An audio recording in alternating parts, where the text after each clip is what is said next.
He's also a sitcom writer for a very popular show. Put your hands together for Mr. Claude Stuart.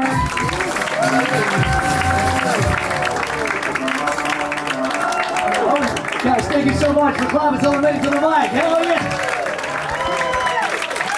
All right, ladies and gentlemen, how we doing? 6.5 people. All right. Last week, my agent called me up. He said, Claude, I've got a show for you. Saturday night, you're going to be in New York City, sold out theater, 5,000 people. Yeah. Thank you. But you know what I said? I go, no way, buddy. You better give me 47 crazy people. Tell me when. When? Oh, hello. Hey, I'm Claude Stuart. I'm a comedian. I've been doing this for 29 years. I started when I was -8. I absolutely love being a comedian. I try to do 3 things on stage. 1, high energy and physicality. 2, play with the audience, and it's all out of love. It's not hateful. And then the 3rd is hopefully some well-written jokes. So, I tell people I a little Jim Carrey, a little Dennis Miller, a little Don Rickles. Oh, here's one up. Hey, honey, here's one this will end up being a good joke. Yeah. The only thing worse than getting a rude text from my wife is hearing her speak it into her phone from the next room. You know what I mean? Like you hear your impending doom and then you live it, There's a 2-second delay with technology. Oh, city life. Well, I will tell you this. It's funny you mentioned work ethic because I'm dyslexic.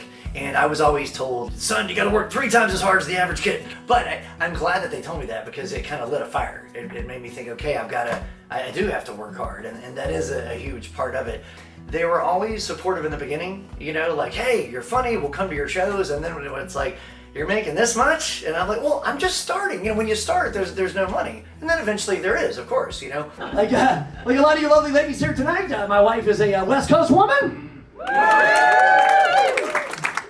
My favorite kind. She's very environmental, wants to save the planet. I'm cool with that. But every time I take her to a nice restaurant, she asks the waiter all these weird, annoying questions. Yeah. She's always like, is the salmon wild? Is the chicken free range? Listen, don't get me wrong, I love taking my wife out. I love taking her to dinner, out to eat, but I just feel bad for the waitstaff. She interrogates the servers.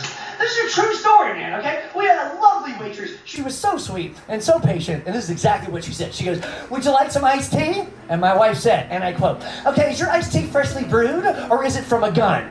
It's a legitimate question. I saw her wheels turn. I know what she was thinking. I could never live a lie and date someone who I didn't think was funny. Definitely he's outrageous and physical. And then, over the years, there are some parts that are always used in his act. And so, I hear it. I've heard so much of it over the years, but then there's also a lot of new jokes.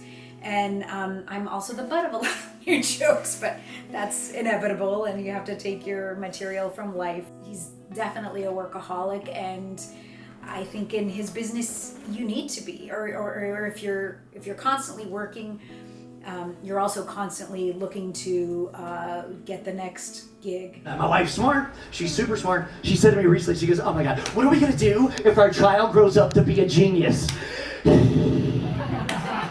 I was like, then I guess I'm not the father.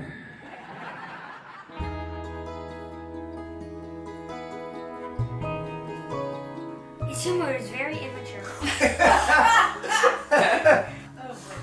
Okay, maybe it's not all immature, it's very funny. It's a humor everyone can like. When I'm not working, I would say I'm spending time with the family, and then I'm, thanks to my wife, I'm eating delicious food. Ready for brownie, anybody? Brownie. This is right up your alley. Okay, let me... I could be hired to do this. Yeah. Why don't you go wash your hands, buddy? Oh yeah, here we go. Would you say you get a treat every day? You get a treat most Yes. days. I wouldn't say that like Bad mom alert. Bad mom alert. Keep it up. I mean, no more. Your mouth is...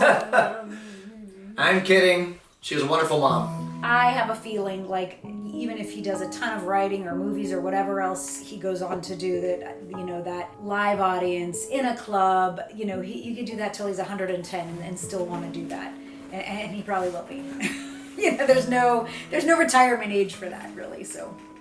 You know what? I have always loved comedy. I've always loved to laugh.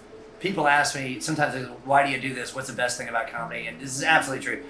Occasionally, I would have someone come up to me and go, I had a really bad week.